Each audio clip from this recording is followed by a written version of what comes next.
Hello everyone, this is Nirmal and you are watching now Navya creation videos. Friends, आज का हमारे इस video पे मैं आज आपको हमारा जो भी डाउट वगैरह है, यानी कि ये हमारा कितना चैप्टर हो गया है, अकाउंटिंग बुक का कितना चैप्टर हो गया है अभी ना, हमारा cost of goods sold accounting, जो बेसिक अकाउंटिंग जो हम मैं आपको नॉमिनल अकाउंट ये वगैरह बताता था, और हमारा जो रिसेंटली जो चैप्टर अभी मैं स्टार्ट किया था अकाउंटिंग इक्वेशन। ये जो तीनों चैप्टर है, ये तीनों चैप्टर में से हमारा कुछ कुछ डाउट वगैरह भी रह गया है। यानी कि मेरा जो अकाउंटिंग का बेसिक में लाइबिलिटी क्या है, ये सभी मैं कुछ आपको बताने के लिए बताया था। उसके लिए एक स्पेसिफिक वीडियो बना दूंगा, ये बताया था। और उसके बाद हमारा जो कॉस्ट ऑफ गुड सोल्ड है, cost of good good sold, ये हमारा है। इसमें से हमारा जो 7 नंबर जो प्रैक्टिकल प्रॉब्लम का 7 नंबर डाउट था, और हमारा यहाँ पर जो अकाउंटिंग इक्वेशन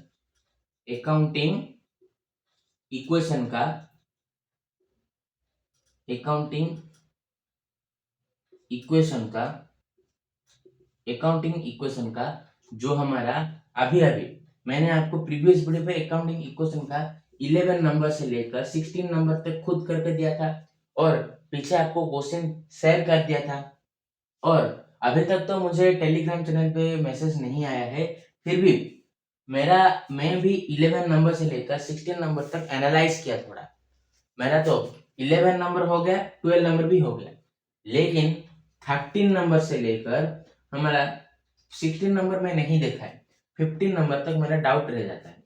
और 13 नंबर, 14 नंबर, 15 नंबर मैं आपके साथ आज एक्सप्लेन करने वाला हूँ। और आपके साथ भी 12 नंबर नहीं होता होगा, यानी कि आप 12 नंबर को सॉल्व नहीं कर पाते होंगे। अकाउंटिंग इक्वेशन का हमारा जो प्रैक्टिकल प्रॉब्लम का जो 12 नंबर है, वो आप नहीं सॉल्व कर पाते होंगे। तो मैं भी सॉल्व नहीं कर पाया, और जब भी मैं करेक्ट प्रोसेस से करता हूँ तो मेरा आंसर यहाँ पर गलत आ जाता है। तो आज मैं टीचर से पूछा, तो वो हमारा 30 नंबर, 14 नंबर, 15 नंबर बता दिया, और 12 नंबर कल बताने के लिए बुलाया। कल बताने के लिए मुझे बताया है। तो 12 नंबर के लिए मैं स्पेसिफिक कोई भी एक वीडियो पे आपको 12 नंबर बता दूंगा, तो आप नोटिस करते रहिएगा। 12 नंबर हमारा मैं कोई भी वीडियो पे आपको बता सकता हूँ। अकाउंटिंग इक्वेशन का जो 12 नंबर डाउट था, वो मैं अभी आज एक्सप्लेन कर दे रहा हूँ। ये बताकर मैं 12 नंबर एक्सप्लेन कर दूंगा। फिलहाल अभी मैं अकाउंटिंग इक्वेशन का 13 नंबर, 14 नंबर, 15 नंबर यहाँ पर आज मैं एक्सप्लेन करने वाला हूँ, और कॉस्ट ऑफ गुड्स सोल्ड का 7 नंबर और लायबिलिटी, इसके बारे में आज हम पूरी तरीके से एक्सप्लेन करने वाले हैं। तो वीडियो बहुत ही इंपॉर्टेंट वगैरह है, और आपको अगर liability, cost of goods sold और अकाउंटिंग इक्वेशन का, अगर आपका अकाउंटिंग इक्वेशन का ये तीनों नंबर डाउट क्लियर हो गया है, जो अकाउंटिंग इक्वेशन का क्लिप आएगा वीडियो में, वो आप नहीं देखेंगे। आपका अगर सॉल्व हो गया है, राइट आंसर आ गया है, तो आप वीडियो नहीं देखेंगे। अगर आपका नहीं आया है, अदरवाइज आप वीडियो देखना आपको पड़ेगा। कॉस्ट ऑफ गुड्स सोल्ड का जो 7 नंबर है, ये वाले क्वेश्चन का किसी का भी आंसर नहीं आया होगा, आई होप। तो ये आपको वीडियो देखना है, और अगर आपको लायबिलिटी पता है, लायबिलिटी कितने भाग में डिवाइडेड है, इसके बारे में कोई भी आइडिया वगैरह है, पूरी तरह से आप लायबिलिटी जानते हैं, तो लायबिलिटी की क्लिप को मत देखना है, स्किप करके आगे कॉस्ट ऑफ गुड्स की तरफ चले जाना है। तो वीडियो बहुत ही इंपॉर्टेंट है, और अगर आप वीडियो से आपका सभी कुछ डाउट वगैरह अगर क्लियर हो जाएगा, तो वीडियो को एक लाइक तो करना जरूर, और वीडियो के नीचे कमेंट जरूर करना। तो चलिए बिना टाइम वेस्ट किए वीडियो को स्टार्ट करते हैं।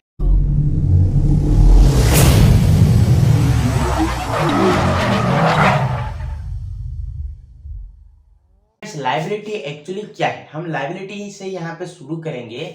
लायबिलिटी एक्चुअली है ये ना, the amount which is liable to pay is called liability. यानी कि लायबिलिटी का मतलब क्या है ना, सपोज लायबिलिटी का मतलब क्या है ना, सपोज मैं आपसे कुछ उधार लाया, तो मैं आपके लिए एक लायबिलिटी हुआ। यहाँ पर हम अकाउंटिंग इक्वेशन पर भी लायबिलिटी के रिलेटेड जो भी लायबिलिटी का कॉलम था, आपको याद होगा। तो लायबिलिटी अगर होता तो क्रेडिटर लिखते थे, ठीक वैसा ही सपोज यहाँ पर राम है और यहाँ पर श्याम है। सपोज यहाँ पर राम और यहाँ पर श्याम। तो राम क्या किया, श्याम से कुछ उधार लाया, 2000 रुपए उधार लाया। तो यहाँ पर जो श्याम है, राम के लिए एक लाइबिलिटी बन जाएगा, यहाँ पर लाइबिलिटी हो जाएगी, यानी कि क्रेडिटर यहाँ पर क्रेडिटर यहाँ पर 2000 रुपए लिखा जाएगा। हम लिखते थे, आपको याद होगा। तो लाइबिलिटी का मतलब आप ये समझ लेना कि हम जिससे उधार लाते हैं, हम उसके लिए लाइबिलिटी बन गए, यानी कि the liability, the amount which is liable to pay is called liability। समझ गए आप? तो यह हमारा लाइबिलिटी दो पार्ट में डिवाइडेड है, internal liability, external liability. Internal liability क्या है? The loan within the business, the loan taken within the business। यहाँ पर लिखा है, आप देख सकते हैं, the loan within the business, the loan taken within the business is called to internal liability। यानी कि सपोज मैं कुछ पैसा मेरे पास है, यानी कि 10,000 रुपए, मेरे छोटे भाई ने क्या किया, मेरे से 5,000 रुपए उधार लिया। तो मैं और मेरा छोटा भाई, उसके बीच क्या रिलेशन है? भाई भाई का रिलेशन है ना। तो हम अगर कोई रिलेटिव से अगर उधार लाते हैं, उसे हम इंटरनल लायबिलिटी के अंदर इंक्लूड करेंगे। मैं आपको डेफिनेशन पे बताया, the loan taken within the business is called to internal liability, आपको मैं बताया। उसके बाद external liability, the loan borrowed from outside is called to external liability. यानी कि सपोज जो हमारे इंटरनल लायबिलिटी का ऑपोजिट है, ये सपोज मैं राम हूं और मेरे दोस्त श्याम उसका मेरे अंदर रिलेशनशिप है, फ्रेंडशिप का। मैं और मेरा दोस्त राम, तो उसका अंदर जो रिलेशनशिप है, फ्रेंड का रिलेशनशिप है। तो क्या होगा ना, फ्रेंड है तो क्या हुआ, वो बाहर का लोग, मेरे लिए वो बाहर का लोग है ना। यानी कि एग्जाम्पल छोड़ लीजिए, सपोज मैं हूँ निर्मल और एक जहाँ पर लोन दिया जाता है, अच्छे तरीके से लोन दिया जाता है, वो वाले स्टोर पे गया। मुझे कुछ पैसा उधार पे चाहिए था, इसीलिए मैंने वो वाले स्टोर पे गया। तो वहां पर श्याम नाम का एक आदमी बैठा था। मैं आपसे कुछ लोन लेना चाहता हूँ 10,000 रुपए का।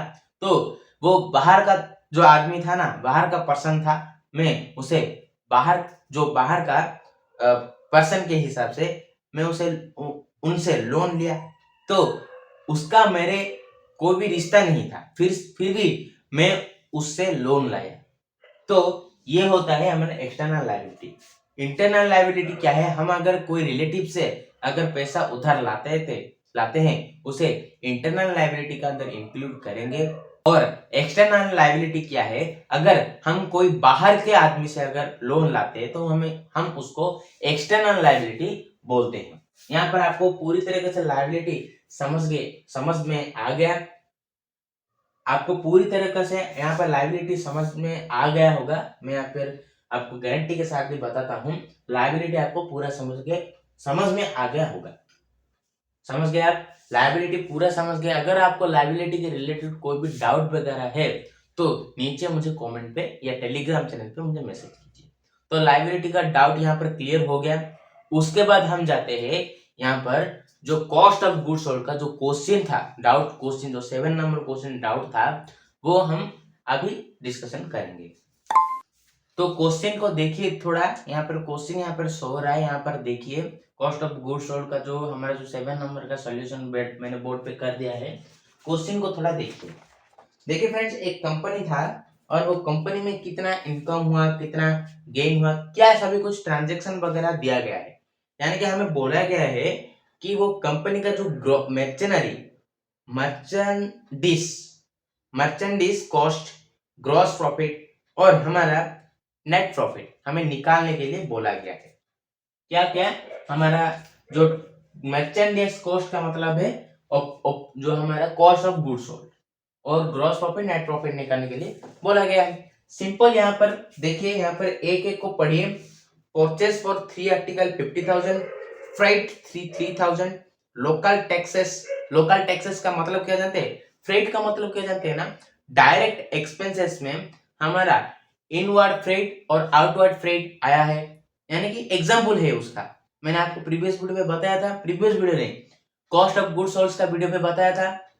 और लोकल टैक्स का मतलब है कि आप जब इंटरनेशनल कोई भी रोड पे जाते हैं, कोई भी, अगर कोई एक स्टेट से दूसरे कोई स्टेट में या कोई डिस्ट्रिक्ट में अगर जाते हैं, तो रास्ते में जो हमारा एक खंबा टाइप का होता है, यहाँ पर इसी तरह आपको टैक्स देना थोड़ा पड़ता है, यानी कि कोई भी टैक्स वगैरह होगा, टैक्स वगैरह वहां पर आपको कुछ चार्ज देना होता है, और फिर आप रोड पार कर सकते हैं। आप कहीं भी अगर घूमने के लिए गए होंगे, तो यहाँ पर आप इस रोड पे गए, इसीलिए आपको थोड़ा चार्ज देना पड़ेगा। यानी कि देखिए फ्रेंड्स, जो आप नेशनल हाईवे आप जाते, नेशनल हाईवे जो बनाए हैं आपके लिए, वो जो बनाए हैं, आप उसमें लॉन्ग ड्राइव्स, जो बाइक ड्राइव वगैरह करते हैं, जो भी रोड वगैरह होता है, पानी घर पे आता है, गवर्नमेंट आपके लिए सब कुछ करता है ना, तो वो जो रोड भी बनाता है वो गवर्नमेंट ही बनाता है। तो गवर्नमेंट आपके लिए इतना सब कर रहा है, और आप उन्हें कुछ टैक्स वगैरह नहीं दे सकते, तो आप उसे कुछ टैक्स वगैरह देना चाहिए। इसीलिए यहाँ पर भी ये भी जो कंपनी का जो ट्रांजैक्शन वगैरह के लिए जो लोकल टैक्स यहाँ पर पड़ा है। तो फ्रेंड्स, आपको मैं बता देता हूँ हमारा जीएसटी के बारे में दो क्वेश्चन यहाँ हमारा और भी हमारा डाउट वगैरह है, यानी कि जीएसटी के रिलेटेड इल्यूस्ट्रेशन, थोड़ा दो इल्यूस्ट्रेशन है हमारा अकाउंटिंग इक्वेशन का, दो इल्यूस्ट्रेशन है, उसका डाउट अभी मेरे से क्लियर नहीं हुआ, और जब मैं क्लियर हो जाएगा मैं आपको बता दूंगा। तो फ्रेंड्स देखिए ना, जो जीएसटी हमारा 3 टाइप का होता है, आपको पता है ना, जीएसटी हमारा 3 टाइप का होता है, CGST, SGST, inter GST. CGST हमारा central good service tax, SGST state good service tax, IGST inter good service tax. यानी कि यहाँ पर 3 हमारा जीएसटी है, और गवर्नमेंट भी हमारा 3 ही है, तीन गवर्नमेंट भी है हमारा, जैसे कि मैंने बताया, central government, state government and local government. आप जिस स्टेट पे रहते हैं, यानी कि यहाँ पर मैं बरहमपुर में रहता हूँ, तो यह हमारा एक क्या है, सिटी टाउन वगैरह है, तो ये हमारा एक लोकल गवर्नमेंट है। यहाँ पर जो भी हमारा यहाँ पर गवर्नमेंट होगा, तो वो लोकल गवर्नमेंट है। स्टेट गवर्नमेंट क्या होगा ना, उड़ीसा का जो गवर्नमेंट है उन्हें हम स्टेट गवर्नमेंट कहते हैं, सेंट्रल गवर्नमेंट वो सेंट्रल पे जाता है। तो ये जो जीएसटी में बताया, मैं जीएसटी वाला जो इलस्ट्रेशन में आपको बता दूंगा जीएसटी वगैरह क्या है, उस वीडियो पे हम अच्छे से एक्सप्लेन करेंगे। अभी इस वीडियो पे आते हैं। तो लोकल टैक्स, यानी कि आप लोकल गवर्नमेंट को थोड़ा लोकल टैक्स भी देंगे, तो उसी टाइप का ये भी है। उसके बाद सैलरी भी दिया गया है, शॉप रेंट और गोडाउन आपका एक गोडाउन भी है, तो गोडाउन पे भी आप रेंट दे रहे होंगे। गोडाउन आप अगर रेंट पे लिया है, तो उसका रेंट तो देना पड़ेगा ना। उसके बाद electric charge, municipality tax, municipality को भी आपको थोड़ा टैक्स वगैरह देना होगा, स्टेशनरी, उसके बाद फर्नीचर, सेल्स, ये सारे सब कुछ भी आपको चार्ज करना होगा। ठीक उसी टाइप का आपका दे दिया है, और हमें अभी कॉस्ट ऑफ गुड्स सोल्ड निकालने के लिए बोला गया है। तो यहाँ पर क्या मिसिंग है ना, यहाँ पर आपका सेलिंग प्राइस सभी दिया है, लेकिन सेलिंग प्राइस नहीं दिया। ऐसा कैसे हो सकता है? सेलिंग प्राइस अगर नहीं दिया है, आपको सेलिंग प्राइस खुद निकालना होगा। तो यहाँ पर मैं सेलिंग प्राइस निकाल दिया है। देखिए यहाँ पर क्वेश्चन है, परचेज 3 आर्टिकल्स, कितने रुपए में 3 आर्टिकल को, 3 आर्टिकल्स मैंने बोला, 3000 आर्टिकल को बेचने पर, सेल करने पर उसे कितना रुपए मिलता है ना, 50,000 रुपये उसे मिलता है। देख सकते हैं आप, 50,000 रुपये मिलता है। और उसके बाद क्या होता है ना, यहाँ पर आपको डायरेक्ट एक्सपेंसेस, आपको मैं ओएनडीसी बताया था। ओएनडीसी का मतलब है जो कॉस्ट ऑफ गुड्स सोल्ड का एक फॉर्मूला है, opening stock, net profit, direct expenses और माइनस क्लोजिंग स्टॉक। तो हम परचेस यहाँ पर 3 आर्टिकल्स इक्वल 50,000 लिख देंगे। डायरेक्ट एक्सपेंसेस 5000 लिख देंगे, उसके बाद ये दोनों को मिला देंगे तो 55,000 हमारा आता है। तो हमारा क्वांटिटी परचेस का क्वांटिटी कितना है 3000 रुपए, 5500 इंटू 300 आपको कर देना है। आप अभी ये सोच रहे होंगे कि हमारा 300 आया कहां से, ये सोच रहे होंगे। क्वेश्चन को थोड़ा देखिए, यहाँ पर क्वेश्चन यहाँ पर लिखा है purchase 3 articles and sale 207 articles, 700 articles. यहाँ पर क्वेश्चन पे आपको बताया गया है कि आप 300 में परचेस किया और उसके बाद आप जब सेल किया तो 2700 में सेल किया, तो आपका डेफिनेटली यहाँ पर लॉस हुआ। कितने रुपए का लॉस हुआ 300 रुपए का लॉस हुआ। तो वो 300 रुपए जो स्टॉक रहा आपका, वो 300 रुपए आपको डाल देना है और आप डिवीजन करेंगे तो 5500 आपका आएगा, यानी कि 5500 रुपए आपका आएगा। तो आप यहाँ पर आपको क्या कर देना है, ओपनिंग स्टॉक यानी कि सीओजीएस आपको निकाल देना है। ओपनिंग स्टॉक तो हमारा दिया नहीं, परचेस दिया है और उसके बाद डायरेक्ट एक्सपेंसेस दिया है, ये दोनों को मिला देना है। उसके बाद आपका 55,000 आ जाएगा। क्लोजिंग स्टॉक अभी आप निकाला, क्लोजिंग स्टॉक निकाल दिया, सीओजीएस निकल गया आपका। और सीओजीएस अगर निकल गया, सेल्स यहाँ पर कितना दिया है क्वेश्चन पे 4,000 रुपए यहाँ पर दिया है, उससे माइनस 49,500 आपको 500 आपको कर देना है। तो आपका ग्रॉस प्रॉफिट निकल के आ गया। उसके बाद नेट प्रॉफिट भी आपको फॉर्मूला डाल के आपको कर देना है। नेट प्रॉफिट का फॉर्मूला क्या है, gross profit minus operating expenses. यहाँ पर आप देख सकते हैं मैं नेट प्रॉफिट का भी यहाँ पर सॉल्यूशन कर दिया। तो आपका कॉस्ट ऑफ गुड्स सोल्ड का जो सारे topic, cost of goods sold हमारा यहाँ पर मैं चैप्टर पूरा कवर कर दिया डाउट के साथ। और मैं कॉस्ट ऑफ गुड्स सोल्ड का कब एग्जाम कर लूंगा, यानी कि हमारा एग्जाम टेस्ट, यानी कि हमारा एक वीडियो आएगा, वहां पर मैं आपको कुछ एग्जाम टेस्ट यानी कि एग्जाम के कुछ क्वेश्चंस वगैरह दूंगा और आपको वो एग्जाम के क्वेश्चंस को इतने टाइम पे लिमिटेड टाइम दूंगा और वो लिमिटेड टाइम पे आपको सॉल्व करके मेरे टेलीग्राम चैनल पर छोड़ना है। और जो पहले टेलीग्राम चैनल पे जो वो आंसर को पहले सॉल्व करके छोड़ दिया, यानी कि सेंड किया मेरे पास, उसका नाम मुझे चाहिए, यानी कि आपका नाम भी टेलीग्राम चैनल पे सेंड कर देना और आप चाहे तो आपका फोटो सेंड कर देना, क्योंकि मैं उनका नाम जो उनका सब्सक्राइबर, वो मेरा भी एक सब्सक्राइबर होगा ना, तो वो सब्सक्राइबर का नाम मैं यहाँ पर वीडियो पे हमारा शो करवाऊंगा और उनका नाम को थोड़ा प्रमोशन करूंगा। और अगर उनका यूट्यूब चैनल भी है तो उसको भी प्रमोशन करूंगा। अगर आप चाहते हैं आपका यूट्यूब चैनल भी मैं प्रमोशन करूं तो अपना यूट्यूब चैनल भी मुझे सेंड कर देना। समझ गए मेरी बात? तो हमारा कॉस्ट ऑफ गुड खत्म हो गया है। अब आते हैं सबसे लास्ट और सबसे डिफिकल्ट टैक्स को हम अभी समझेंगे। तो फ्रेंड्स, यहाँ पर मैं जो 7 नंबर का जो हमारा अकाउंटिंग इक्वेशन का जो हमारा 13 नंबर क्वेश्चन है उसको थोड़ा देखिए और यहाँ पर जो उसका सॉल्यूशन है मैं यहाँ पर लिख दिया है, सॉल्यूशन कर दिया, आप खुद देख लीजिए। देखिए friends, Pramod and come to start business with cash 50,000। यहाँ पर इस वाले स्टेप को मैं नहीं बता रहा हूँ, डायरेक्ट इस वाले स्टेप आ जाते हैं। परचेस गुड्स ऑन क्रेडिट 2,000 रुपए, आपको पता है आपको क्या करना है ना। यहाँ पर स्टॉक 20,000 लिख देना है और यहाँ पर क्रेडिट यहाँ पर होगा क्रेडिट 20,000। यहाँ पर मैं नहीं लिखा है तो यहाँ पर सिंपली यहाँ पर आपको इस टाइप का कुछ लिख देना है 20,000। और उसके बाद यहाँ पर ये हमें इसको माइनस करना है, माइनस करने पर ये हमारा आंसर आ जाता है। Sold goods on credit costing 6,000 for 9,000, यानी कि हमारे यहाँ पर क्या हुआ ना, वो जो स्टॉक था, जो हमारा माल स्टॉक था 6,000 रुपए के माल को हम 9,000 पे उसे बेच दिया, लेकिन वो जो कस्टमर हमसे लिया वो पेमेंट पेड हमको नहीं दिया, यानी कि वो हमसे क्रेडिट में ले गया।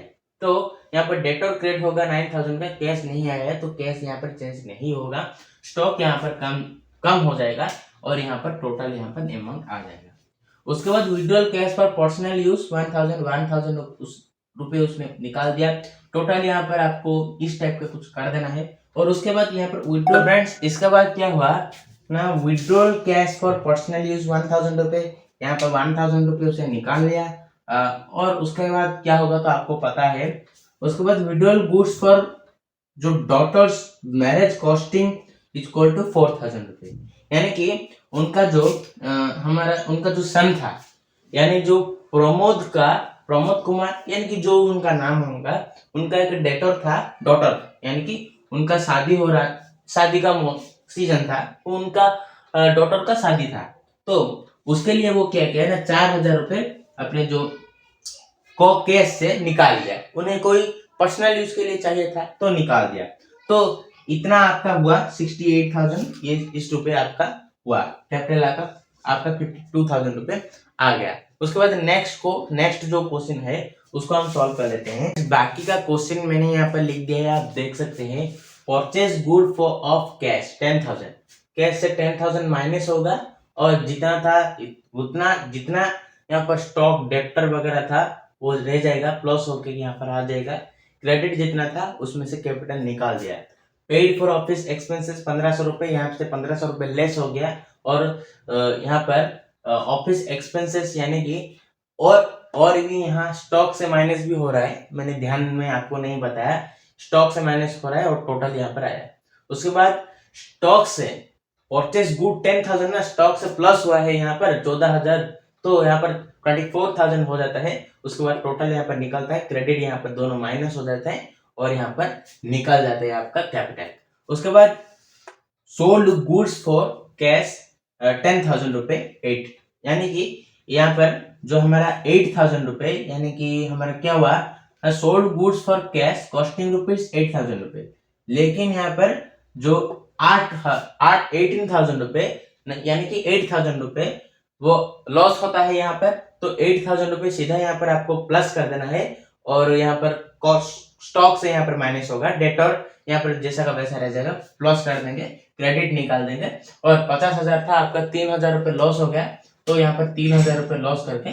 उसके बाद रिसीव कैश फ्रॉम डेप्टर, यानी कि यहाँ पर कॉस्ट प्राइस जो हमारा डेटर कितना रुपए है, डेटर हमारा जो भी आप क्वेश्चन पे है, थोड़ा मैं बुक देख देता हूँ।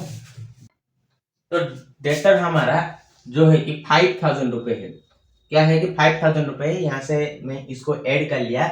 उसके बाद यहाँ पर हम स्टॉक्स को जैसा था वैसा डाल देंगे। उसके बाद यहाँ पर टोटल आपका 64,000 और डेटर यहाँ पर उस टाइप का आ जाता है। उसके बाद क्या हुआ ना, और दो ट्रांजेक्शन देखिए, कैश पेड फॉर क्रेडिटर्स 15,000 रुपए, यानी कि प्रमोद ने क्या किया, 15,000 रुपए क्रेडिटर को दे दिया, तो यहाँ पर माइनस हो गया, 5,000 रुपए आ गया। और डेटर ने यहाँ पर डेटर्स यहाँ पर 5,000 रुपए रिसीव किया, तो यहाँ पर डेटर कम हो जाएगा, 4,000 रुपए और रह जाएगा, तो यहाँ पर डेटर यहाँ पर माइनस होगा, तो इसको मिला देंगे, इसको माइनस कर देंगे, ये निकल गया आ जाएगा। उसके बाद ये जो हमारा प्रीवियस का ट्रांजेक्शन है, इस पे आप ध्यान मत दीजिए, ये ट्रांजेक्शन है, प्रीवियस ट्रांजेक्शन है, इसको आप जो 3 ट्रांजेक्शन है इसको ध्यान मत दीजिए, ये ट्रांजेक्शन को देखिए। परचेस फर्नीचर 6,000, कैश हमारा यहाँ से 6,000 कट गया और जैसा का वैसा रहेगा, क्रेडिट आप निकाल देंगे, कैपिटल निकाल देंगे, तो आपका आंसर पूरा सॉल्व हो गया। तो इस तरीके से मैंने क्या किया ना, हमारा जो 13 नंबर क्वेश्चन था वो सॉल्व कर दिया है। और आई होप कि ये क्वेश्चन को समझाने के बाद आप 14 नंबर अगर ट्राई करेंगे तो आपका 14 नंबर भी क्वेश्चन आपके ऑटोमेटिकली सॉल्व हो जाएगा।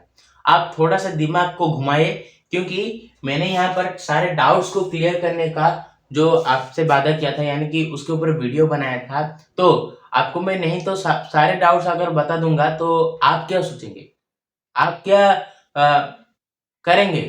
आपको मैं प्रीवियस वीडियो पे आपको एक स्टोरी समझाया था, तो वो स्टोरी को याद कीजिए। अगर स्टूडेंट खुद ब खुद पढ़ता है तो अपने डाउट खुद ही सॉल्व कर लेता है। तो ये जो डाउट था अभी बताया, आप ये कहेंगे कि हाँ सर इस क्वेश्चन पे क्या था, ये क्वेश्चन तो पूरा आसान था फ्रेंड्स, लेकिन आप जब करेंगे लंबा प्रोसेस 16 नंबर को आप करेंगे, तो अगर आप 16 नंबर को 5 बार करेंगे, 5 बार करने के बाद ही आपका सॉल्व होगा। 16 नंबर आपका 5 बार अगर करने के बाद ही आपका सॉल्व होगा। अगर 16 नंबर को, जो 16 नंबर लंबा ट्रांजेक्शन है, उसको आप 5-6 बार करेंगे तो आपका रॉन्ग होएगा, ज्यादा रॉन्ग होगा। आप गुस्से से जो किताब को, जो नोटबुक आपका है, उसे फेंक देंगे, मैंने मेरे भी इस टाइप का मेरे भी सिचुएशन जो है मेरे साथ भी हुआ है। मेरा जब मैथ्स नहीं होता तो मैं गुस्से से ऐसा ही करता हूँ फ्रेंड्स। तो आपको ये सभी नहीं करना है। मुझे मैथ्स अगर नहीं होता तो मुझे गुस्सा आ जाता है। तो आपको बुक वगैरह फेंकने की जरूरत नहीं है। तो आपका कोई भी डाउट वगैरह आता है सीधा टेलीग्राम चैनल पे मेरा आ जाइए। आप सोचेंगे मेरा तो खुद बा उस क्वेश्चन का तो डाउट होगा, मैं कैसे बताऊंगा। फ्रेंड्स अगर मेरा डाउट भी रहता है तो कोई बात नहीं, लेकिन आप हमारे लिए बहुत जरूरी है। ये जो हम आप सब्सक्राइब अगर हम आप हमारे लिए बहुत जरूरी है। तो आपका डाउट हमें क्लियर करना चाहिए। इसीलिए मैंने क्या किया ना, टेलीग्राम चैनल को ओपन किया ताकि हम डाउट वगैरह नोट्स वगैरह शेयर कर सकते हैं। तो समझ गए मेरी बात। प्लीज हमारे टेलीग्राम चैनल पर ज्वाइन होइए और आप डाउट एक बार पूछ के देखिए। लेट होगा थोड़ा, लेकिन आप हमका डाउट क्लियर करके जरूर देंगे। तो फ्रेंड्स इस टाइप का जो कॉन्सेप्ट है, इस टाइप का क्वेश्चन 13 नंबर का क्वेश्चन बिल्कुल 14 नंबर पे है। 14 नंबर पे आपको आठ वेरिएशन क्या बुक को देख लेता हूँ, आपको मैं बता दूंगा 14 नंबर कैसे क्या सॉल्व करते हैं। फ्रेंड्स देखिए 14 नंबर बताया गया है, start A business with 18,000 cash. आपको लिख देना है, कैपिटल भी लिख देना है। Paid rent in advance, paid rent in advance. इसका थोड़ा मैं खुद बता देता हूँ। पेड रेंट इन एडवांस पे आपको क्या करना है।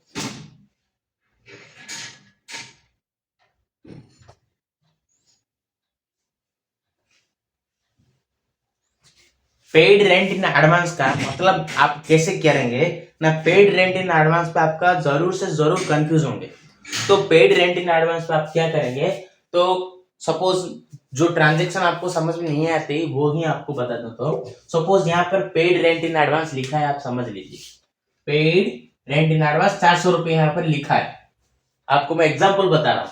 तो यहाँ पर आपको कैश 18,000 रुपए है, कैश लेस कर देना है और यहाँ पर रेंट नाम का 400 रुपए लिख देना है, क्योंकि आप रेंट एडवांस में दिया। अभी तक वो चीज यानी कि आप, मैं एग्जांपल तो आपको दे चुका हूं फिर भी दे रहा हूं।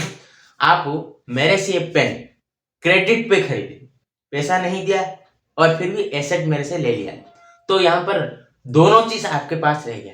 तो इस टाइप का ही कैश आपके पास ही, कैश आपका कट गया, लेकिन जो रेंट ना आपका, सपोज यहाँ पर घर का रेंट समझ लीजिए, घर का रेंट आप समझ लीजिए, घर पे आप नहीं रहे, वो घर पे अब कुछ दिन के लिए रहने के लिए एडवांस पे कर लिया, यानी कि घर पे नहीं रहे और फिर भी पेमेंट कर दिया।